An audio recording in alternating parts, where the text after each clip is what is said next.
He stopped replying the minute I sent him money. At first I told myself it was just bad reception. Then I blamed the banking app. Then I sat there in the dark, alone on my birthday, with my phone in my hand and tears rolling down my cheeks, waiting for someone who had already moved on. Only he hadn't moved on. He'd simply finished taking what he wanted. $100,000. Gone in a single transaction. And with it, the illusion I had mistaken for love. We met like so many modern love stories begin, through a message. He was charming, attentive, always online when I needed him. His name was Deji. Dark-skinned, tall, according to the filtered photos, a tech entrepreneur working remotely from Ghana, with dreams of building an app that could change Africa. His voice, deep and warm, came to me through long night calls. He told me about his sick mother, his struggles with investors, and how different I was from the other women in his life. I fell, hard and fast. I believed him because I wanted to. For 3 months he called me wifey, sent me good morning texts before my alarm, complimented every photo I posted.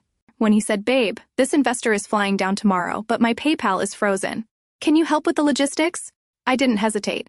I sent him the money. Not the first time, but this one hurt the most. Because it was my birthday. And the moment the money left my account, he left too. Blocked, vanished. I didn't eat for 2 days. I called his number until it said user not reachable. I messaged his supposed cousins, who all suddenly unfollowed me. The profile was deactivated. The pain sat in my chest like a knife, twisting every hour. Worse than the money was the shame. How could I, smart, educated, cautious, fall for this? But rock bottom has a way of revealing 2 paths. 1. Stay down and crumble. 2. Get up and come back smarter, sharper, and stronger. I chose the second. It didn't happen overnight. But slowly, I pieced myself back together. I read books on financial literacy. I took courses on digital scams and online fraud. I contacted a few ethical hackers. I even began to track digital breadcrumbs, IP addresses, bank transactions, mobile traces. And then I found him. Deji. Real name, Adewale Akinyemi. He wasn't in Ghana. He was in Lekki, Nigeria, living in a rented duplex with 4 other Yahoo boys just like him. That's when something inside me clicked. Not rage, not revenge. Purpose. If he could scam me, he could scam others. I wasn't going to let him. And I wasn't going to hide in shame. I was going to expose him, take back my money, and maybe, just maybe, find the kind of love that didn't vanish when the bank alerts stopped coming. This wasn't just a comeback. This was a rebirth. The sun was just beginning to rise, casting pale streaks of gold across the Lagos skyline as I sat alone in my modest apartment. The room was cluttered with notebooks, open laptops, and dozens of printed screenshots. Each one was a piece of a puzzle. A trail leading me deeper into the world that Adewale Akinyemi had tried to hide. I traced every transaction, every message, every social media interaction with painstaking detail. It wasn't just about my stolen money anymore. It was about justice, accountability, and preventing others from becoming victims. I called on an old university friend, Chike, a cybersecurity expert who owed me a favor. He was skeptical at first, but agreed to help me investigate the digital footprint Adewale left behind. Together, we uncovered a pattern. Multiple accounts linked by phone numbers, email addresses, and suspicious transfers. The online persona he had created was elaborate, a fortress built on lies. I threw myself into understanding the world Adewale thrived in, the networks, the scams, the culture of deception. It was a dark web of manipulation, where fake sob stories and counterfeit promises were weapons of choice. I read forums, watched expose videos, and even joined anonymous chat groups where victims shared their horror stories. This wasn't just a crime, it was an epidemic. With Chike's guidance, I learned how to cloak my digital presence, set traps, and communicate without giving away my identity. I created a new online persona. Confident, wealthy, and eager. The perfect bait. I knew I had to play his game to beat him at it. Days later, my phone buzzed. A message from an unknown number. "Hello, gorgeous. I thought you'd never reach out again." My heart pounded. Was it him? Was I ready? I responded cautiously, weaving just enough truth to keep him interested without revealing my plan. The dance began, a dangerous game of cat and mouse where every word mattered. Beneath the thrill of the hunt was a storm of emotions. I battled feelings of anger, betrayal, and vulnerability. Could I trust myself to stay strong? Would the wounds of the past bleed too deep? But I kept reminding myself this was more than a personal vendetta, it was a mission. In the midst of this storm, a new presence entered my life. Tunde, a kind and honest businessman I met through a friend. Unlike Adewale, Tunde was genuine, patient, and uninterested in my past. Our friendship grew slowly, a gentle balm to my bruised heart. He saw me, the real me, beyond the pain and the fight. As my double life deepened, one foot in the digital cat and mouse game with Adewale, the other in the hopeful new connection with Tunde, I faced a difficult choice. Could I balance the pursuit of justice with the possibility of love? Or would the ghosts of my past destroy the chance for a future? I made a vow. I would expose Adewale, reclaim what was mine, and rise stronger. And if love came along, I would welcome it. On my own terms. This was my rebirth. The hum of my laptop was the only sound in my apartment as midnight approached. Outside, the Lagos streets pulsed with life, distant horns, laughter, vendors hawking their goods. But inside, I was silent, focused, on the edge of a world I never imagined I'd enter. Adewale's digital empire was vast, a labyrinth of fake profiles, coded messages, and shadowy connections. To dismantle it, I had to become part of it. With Chike's help, we designed Amara, a new online identity that was believable, alluring, and tempting enough to draw Adewale in closer. Her profile was a tapestry of carefully curated photos, interests, and stories. Anya, a young entrepreneur building a startup. And Masen, a lover of art and music. Independent, successful, but looking for genuine connection. Every message she sent was crafted to reveal just enough but never too much. Amara had to be flawless, a digital siren weaving her trap. Within days, Adewale responded. His messages were charming, smooth. The same lines I'd heard before, now laced with a new edge of curiosity. He asked about Amara's business, her life, and subtly probed for vulnerabilities. I played along, maintaining control, steering conversations while keeping my guard up. As the dialogue unfolded, Adewale slipped up, references to meetings, new investors, and other women. I used these clues to map his physical and social network, creating a web of connections that led straight to the heart of his operations. Chike hacked deeper, uncovering encrypted chats and transaction trails linking Adewale to a syndicate of scammers. The truth was darker than I imagined. One message caught me off guard. Meet me. I have something to show you. It was a test, a trap, or an opportunity. With Tunde's cautious blessing and Chike's protective advice, I agreed. The meeting point was a bustling cafe in Lekki, filled with unaware patrons and shadowed corners. Adewale looked different in person, less polished, more desperate. His smile was a mask, his eyes darting with calculation. He flaunted false success, flashing luxury watches and a rented car. But the cracks showed. I confronted him subtly, probing for answers while keeping my identity hidden. The encounter was a dangerous game, where one wrong move could expose me, or worse. After the meeting, emotions swirled. Fear, adrenaline, sadness, and a fierce resolve battled inside me. Could I continue down this path alone? Was justice worth the risk? In contrast, Tunde's unwavering support grounded me. His quiet strength and kindness offered solace from the chaos. We spent weekends exploring art galleries and quiet parks, his presence a balm to my bruised spirit. He didn't ask for explanations or apologies, just companionship. With every piece of information, the noose tightened. Chike and I planned a digital sting, gathering irrefutable evidence to bring Adewale and his syndicate to justice. I steeled myself for the battle ahead. The tension in my chest was a constant drumbeat as the day of the operation approached. For weeks, Chike and I had orchestrated every detail, weaving a complex web of digital deception, aimed at drawing Adewale and his syndicate into the open. This was no longer just a personal vendetta. It was a mission to protect countless others from the same fate. Our plan was meticulous. We created a fake investment opportunity, an enticing prospect promising high returns and secret partnerships. Amara would pose as the key decision-maker, eager to collaborate but wary, playing both bait and gatekeeper. Chike managed the technical side, setting up monitored accounts, tracking IP addresses, and preparing encrypted communication channels that we controlled. I rehearsed every message, every interaction, ready to stay in character no matter what. Adewale took the bait quickly. His messages grew urgent and insistent. He demanded meetings, details, and proof of funds. Behind his confident facade, I sensed desperation. Our exchanges became a cat-and-mouse game, me holding the reins, him increasingly exposed. The culmination of our plan was a face-to-face meeting arranged under the guise of sealing the deal. I was nervous but resolute. With Chike coordinating surveillance and backup, I arrived at a secluded hotel lounge in Lekki, heart-pounding. Adewale appeared, flanked by two intimidating men, a clear sign the stakes were higher than I imagined. I played my part flawlessly, feigning trust while recording every word and gesture. The recordings revealed more than just deceit. Conversations about scamming other victims, laundering money, and evading law enforcement filled the air. Each word was ammunition, each secret a nail in their coffin. Chike fed me real-time data, bank accounts, phone numbers, addresses, all critical for building a solid case. Back home, the adrenaline faded, replaced by exhaustion and a deep ache. I sat alone, tears blurring my vision. The man I had loved was a criminal. The fight had been worth it, but the cost was undeniable.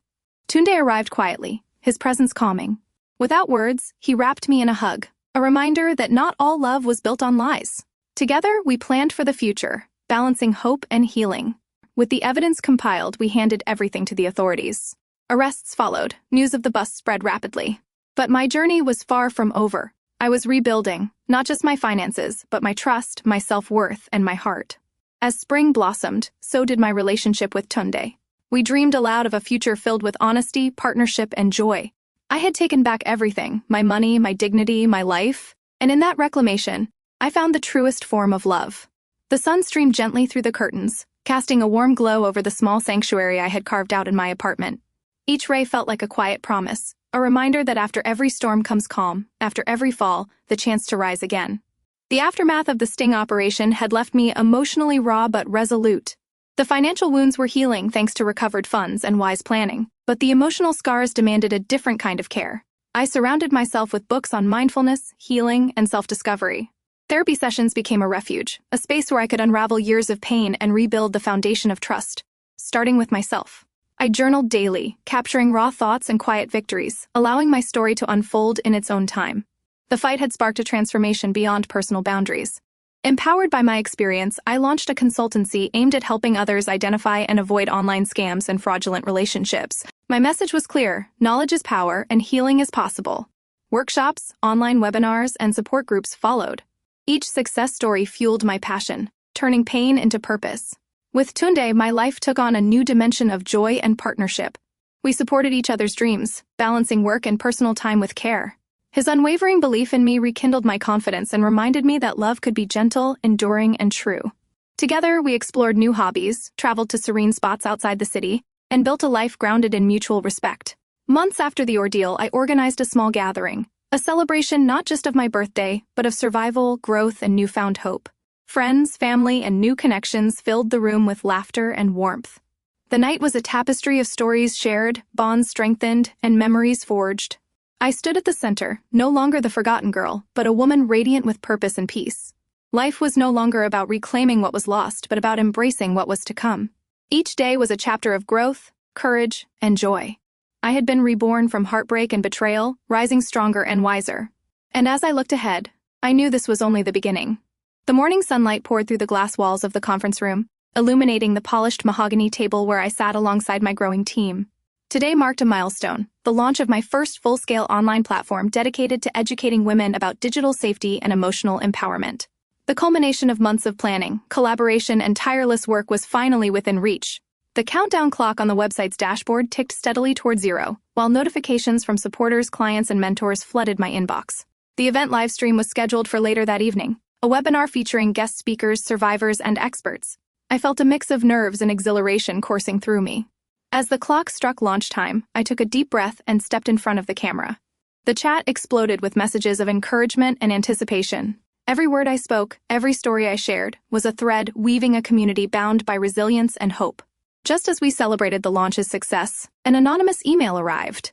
It contained a malicious threat disguised as a warning, claiming that my past mistakes would be exposed if I continued. The sender's identity was unknown, but the intent was clear: intimidation. The moment sent a chill down my spine, resurrecting fears I thought I had buried. I shared the message with Tunde and Chike, whose reassurances steadied my resolve.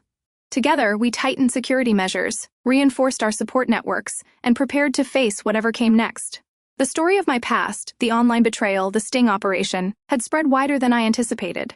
While many applauded my courage, others questioned my motives, attacked my character, and attempted to discredit my work. I learned quickly how to navigate the harsh waters of public scrutiny, balancing transparency with privacy. Each negative comment was a test of my strength, each supportive message a beacon. Through it all, I reminded myself that my truth was my power.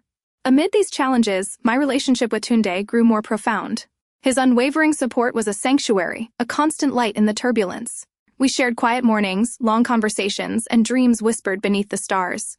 His belief in me fueled my determination to keep pushing forward. Love, I realized, was not just a balm, it was a catalyst. One evening, alone on my balcony, I gazed at the city skyline shimmering against the night. The journey from heartbreak to healing, from betrayal to empowerment, had been arduous but transformative. I understood now that rebirth was not a destination but a continuous process, an evolving dance between past scars and future dreams. I was no longer defined by what I had lost, but by what I had chosen to become. As the stars twinkled overhead, I made a silent promise to myself to keep fighting, loving, and growing, to inspire others to rise from their own ashes, and to embrace every new dawn with courage and grace. The crisp morning air had a way of sharpening every sound and scent around me as I stepped into the sleek conference center downtown. Today was no ordinary day. It marked the official unveiling of the new phase of my platform, an interactive community designed not just to educate, but to empower women worldwide to protect themselves online and reclaim their personal power. The culmination of years of heartbreak, learning, and relentless determination was finally coming to light. As I stood behind the podium, waiting for my introduction, my heart raced, not from nerves alone, but from the weight of everything this moment represented. Faces in the crowd blurred, some familiar supporters, others new allies who had heard whispers of my story and believed in the mission. The lights dimmed and the screen flickered to life with stories of survivors, experts, and advocates. I shared my own journey, of betrayal by an online lover, the sting operation that exposed him, and the rebirth that followed. My voice, steady and clear, carried the rawness of truth, mingled with the strength of survival. Every nod, every tear in the audience fueled a fire within me, a reminder that I was not alone and that together we could rewrite the narrative. But triumph is often tempered by trials. Hours after the event, I received a cryptic message. "You've stirred the hornet's nest. They're watching." My phone buzzed relentlessly with threatening emails, attempts to breach our site's security, and ominous warnings aimed at silencing me. The syndicate I had once fought had not forgotten. They were regrouping, retaliating in the shadows. With Tunde and Chaike by my side, I mobilized swiftly. We fortified our defenses, both digital and emotional. I organized emergency meetings with cybersecurity experts and legal advisors. Our supporters rallied publicly, issuing statements of solidarity and awareness. In the midst of chaos, I found clarity. The fight was bigger than me. It was about all the women who could no longer be ignored. The storm tested my relationship with Tunde. The nights grew longer, the silences heavier. There were moments of fear of loss, of failure, of being overwhelmed. Yet in those fragile moments, we grew stronger. Tunde's unwavering presence reminded me that love is not just passion, but steadfast support. During a quiet retreat organized by a close mentor, I faced the ghosts of my past, the shame, the self-doubt, the loneliness that lingered beneath my success. Through guided meditation, heartfelt sharing, and reflective journaling, I began to release the last chains of pain. I embraced the full spectrum of my journey, not as a victim, but as a survivor, a warrior, and a beacon of hope. As I returned from the retreat, a renewed sense of purpose ignited within me. I vowed to expand the platform's reach, deepen its impact, and forge alliances that transcended borders. No longer was I just reclaiming my life. I was building a legacy.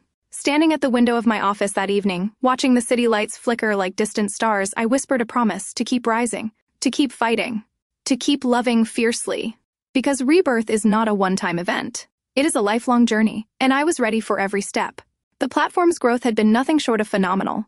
What began as a modest initiative to educate and empower had blossomed into a vibrant, international community. Stories poured in daily, women from Lagos to London, New York to Nairobi, sharing their experiences, their victories, their struggles. The mission I had fought so hard to realize was becoming a beacon of hope for thousands. The pinnacle of this success was an invitation to speak at a global women's empowerment summit in Geneva, a prestigious event attended by activists, philanthropists, and tech leaders. Preparation was intense. I worked with my team to create a compelling presentation, blending personal storytelling with actionable strategies to combat online fraud and rebuild trust. On the day, I stepped onto the stage before a packed auditorium, the weight of expectation balanced by the electric energy of possibility.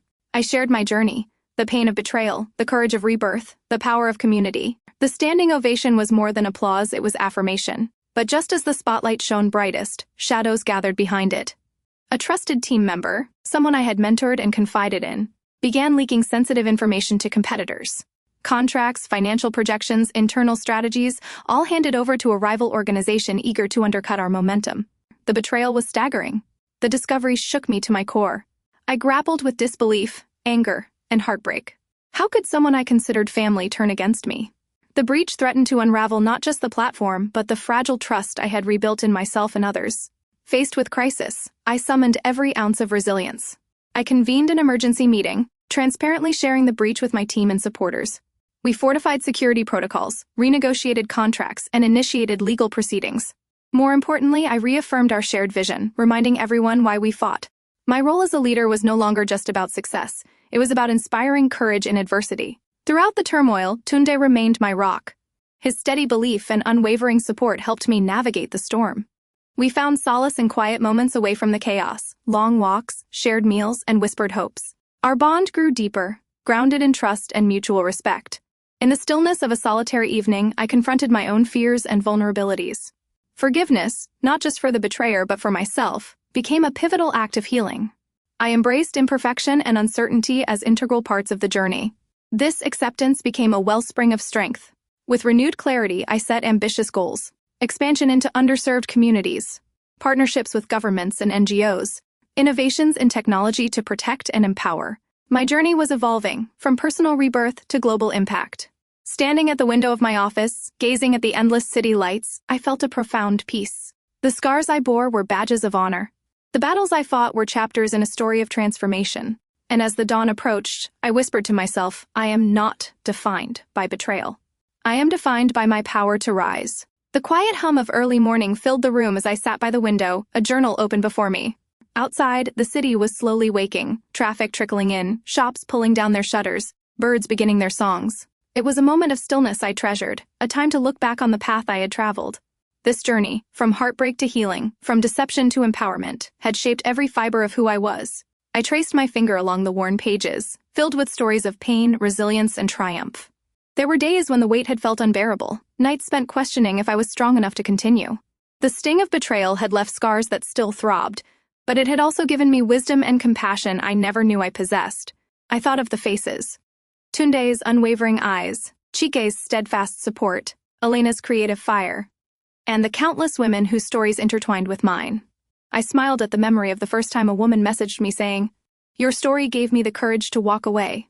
The platform had grown beyond my wildest dreams, yet every success was rooted in the small, intimate moments, the quiet reassurances, the shared tears, the whispered promises. This was more than a project, it was a movement.